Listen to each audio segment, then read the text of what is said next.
F. Desperate woman embraced to the tomb, not even looking to the audience. That is another prime example of how sometimes a sculpture doesn't need of much architectural constructions and framing. Just by itself, it suffices to catch the attention of the audience, despite the figure is not addressing to the audience. It's more like introvert in itself. The attitude of a woman, a mother, a wife, perfectly reflects, in a very dramatic way, one of the early stages of mourning, denial. And then, next to it, G, exceptional subject for a cemetery, St. George. And this one, actually, it's even more atypical, as an archaic Georgios, far from the typical knight that we have the idea St. George from the Middle Ages. He's dressed with a light armor and holds a short axe and not a lance or a sword, as is more typical to represent St. George. He's almost naked, and evil is not a dragon, but a weird fall alligator. This Giuseppe Gimona sculpture is such an exercise of virtuosism, the body position achieving balance through counterweight, and our hero so serene despite the transcendence of having killed the beast, but lifeless, overcomes the boundaries of the podium, linking the sculpture's upper part with the architecture underneath. All these are the elements that catch our attention, and when we walk along this relatively hidden corner of this labyrinthic cemetery, Garden of the Angels, is when we stop to stare at it. 59. The Boada family chose an eclectical chapel, wrapping under a neo-gothic skeleton, and now commanded at the top with a prominent angel. His being a sword and a crown, and his dress with an exotic Persian costume. The discovering then of many old civilizations from different continents was helping to the renovation of the arts, to bring some new ideas and elements into Zen. The basic idea of what was fine arts was abandoned. Beyond Greek and Roman stuff, it was a broad art landscape to discover. We can see the Chrismo, the anagram for Jesus Christos in Greek. Besides, the cross, as the Christian sign par excellence, also can be read as a tree with underground roots growing up to the altitudes, to the heights. And one day, from his fallen fruits, new life will be born. 60. In this tomb designed by Pucci Calafal, this architect communicated perfectly all the grief and graveness after the loss of one of the sons of the Dam Imunteis family. As in some other instances, this architect gave a new dimension to a language essentially Gothic. Attached to an egg column, an angel, a divine creature, gives us a halt to remember us the purity of the person he guards.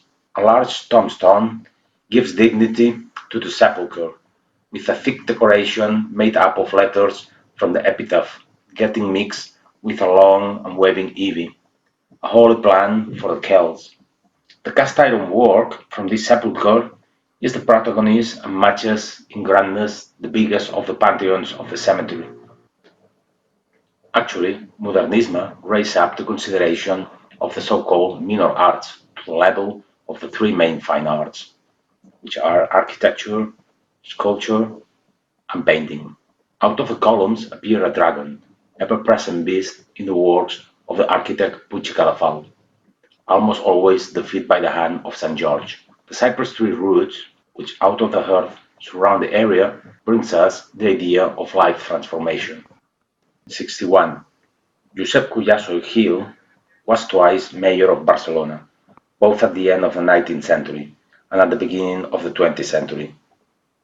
He was a member of the Liberal Party, and as so many other important people of the time, he is remembered for his philanthropy, fundraising, charities, and giving an important grant to the brand new hospital of San Pau y la Santa Creu, together with founding some school. To appreciate the skill of Josep Reines that loaded his angels and allegories with a deep spirituality, so thus exposing the audience who saw the statues to a sound respect for the unknown. The neo-Gothic option tells us about the high self-consideration of the client, Once again, the cypress trees at the background create a great scenario. 63. Federico Carreras de Campa, with a characteristic angel by Rafael Etche, well bodybuilt, though with a face full of sensitivity. On the temple's wall, we can read a Bible passage: "Have mercy of me, have mercy at least." The angel opens a book, the one of the deeds, the key to enter in heaven. Another way to read this book is that the latter is the book of the seven seals, described in St. John's Apocalypse, announcing the final judgment. And I saw in the right hand of him that sat on the throne a book, written within and without, sealed with seven seals. And I saw a strong angel, proclaiming with a loud voice, "Who is worthy to open the book and to loose the seals thereof?" And no man was able, neither in heaven, nor on earth, nor under the earth, to open the book, not to look on it. And I wept much, because no man was found worthy to open the book, nor to see it. And one of the ancients said to me, "Weep not. Behold, the Lion of the tribe of Judah, the root of David, hath prevailed to open the book and to loose the seven seals thereof." And I saw, and behold, in the midst of the throne and of the four living creatures, and in the midst of the ancients, a lamb standing, as it were slain, having seven horns and seven eyes, which are the seven spirits of God, sent forth into all the earth. And he came and took the book out of the right hand of him that sat on the throne. That is the outbreak of the end of the world, when sins will be judged. The noble dress of the figure leads us to think that we are before an angel and not before a representation of Jesus Christ. Anyway, these and other holy figures are chiseled in white stone, and that color is the best to communicate the idea of purity. We see both the expensive marble and in other occasions the blancaccia, hard sandstone from this very same hill of Montjuïc, of a white tone, therefore blancaccia. On the contrary, some of the tombs they have the sculptures in a more ruined condition because they were using a lesser category of this type of crest, this sandstone from this hill where the cemetery actually is. 64. We have in this pantheon another representative from the publishing industry, linked with a land watered by rivers, and his water needed to make the paper paste. The history of Joan Bastinos is that of a self-made man, a son of a craftsman, that could enter as trainee in a printing workshop. Then he got married with the daughter's owner, and then he inherited the business and he made it bigger and bigger. Most of the school books of the time came from his printing machines. 65. To see in the Tomàs i Salvany tomb one of the elements that make funerary sites something special. It can be a planned gardening exercise, plants and trees perfectly pruned, masterworks of sculptors and architects around to be seen, and the site of this cemetery perhaps is no doubt outstanding. All reasons that make this cemetery attractive. But there is something beyond any planning or control by the cemetery authorities or the people that pay for these pantheons. I'm talking about falling stones. It is erosion, exfoliation, lichens covering stones, humidity, staining in black the faces of angels and maids, cactus and bedweeds growing wild. How nature comes into play to create something unexpected. It is an open fight, the forces looking for the final fusion with Earth versus the will of men battling to keep alive the memory of those buried. Some books of the erudite Tomàs i Salvany, as Mil querellas, De tarde en tarde y España a fines del siglo XIX, are very interesting to travel back in time and to understand the daily life, the atmosphere from then, when this cemetery was built. See that angel pinpointing to the tomb and saying, "He is mine," all covered with cactus and margallons, Camerops humilis, a type of palm bush from this Mediterranean area. 66. Josep Maria Vallès Ribot with Catalanese inscription. As he died in 1911, his mausoleum monument already shows an architecture of Art Deco lines. This style switched to the simplification and synthesis of the floral decorative elements, far from the excesses and craftsmanship of the Modernisme period. The Art Deco in Catalonia was cut short by the prestige that enjoyed the noucentisme style, protégé of the political party Lliga Regionalista. Vallès Ribot was an MP of the Federalist Party of Pi Maragall, one of the four presidents of the short-lived Fourth Spanish Republic. From Catalonia, Vallès Ribot shaped a political option based in the republicanism and leftism, trying to overcome the right-wing Lliga Regionalista and the radical opportunism and the Spanish feeling of the party led by Lerroux. It was not a very successful operation, but in the long run, the ideology worked out and experience gained helped 2 decades afterwards to give birth to the political party ERC, which is Republican Left of Catalonia. Now let's have a look to the line of tombs built in the buttress of one of the terraces. So the cemetery, a part of this labyrinthical set of paths, is also structured with different banks, different terraces. And sometimes on the vertical of these earth steps, there is where you find these large vertical tombs, not the small niches that they are more above of the hill. The frame of each of these sepulchres shows the archetypical line of the Modernisme, the whiplash, this curve becoming inwards and going upwards, this centrifuge force. Once again, an example of the means and values of the middle high class of the Barcelona of the times. At some distance, a twist iron bar, and in each of the ends, a Catalan flag stretched on the ground, the burial place of Jacint Verdaguer. Mossèn Cinto Verdaguer, Mossèn because he was a priest, was a very popular person then, and not only due to great poetry and novels as L'Atlántida and Canigó, but also because he was like a popular figure because he broke with the almighty Lopez family after working for them as a personal priest. So his detachment from this family expresses the interclass strains from the class, from the times.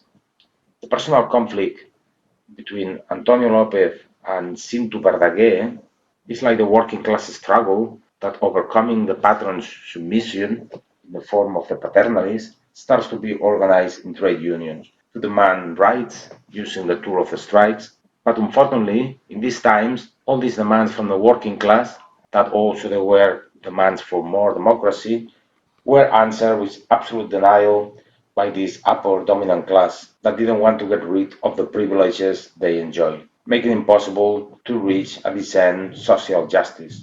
In the crossing of Passeig de Sant Joan with Diagonal, there is a monument dedicated to the people's poet, Jacint Cinto Verdaguer, to whom thousands of people paid the last homage in his burial day. Next to it, we find in the tomb of Josep Domingo Foix how Modernisme was still surviving in the 30s, quite late of the height of this movement. One of the achievements of the Modernisme culture was to show female nudity, even in something so chaste as the funerary art. For some artists, especially for the Catholic ones associated in the Cercle Artistic de Sant Lluc, an artist association, the question of the female nudity was not an easy matter, was not easy to handle. Most of the artists who work in this cemetery were members of the aforementioned association, which also was working like an art school. The architect Enric Sagnier and the sculptor Josep Llimona played a very active role in the Cercle Artistic de Sant Lluc, this association we are talking about. In the first years, classes of naked models were prohibited. When finally nudity was accepted, that was done only for male members. Female artists, that there were not so many, couldn't draw naked male models. And then next to it, Andrés Moncharrio's tombs presents the formula withdrawn from the primitive cosmogony, a central axis to connect God's creator with Earth, the so-called axis mundi, that opens itself into the four cardinal points.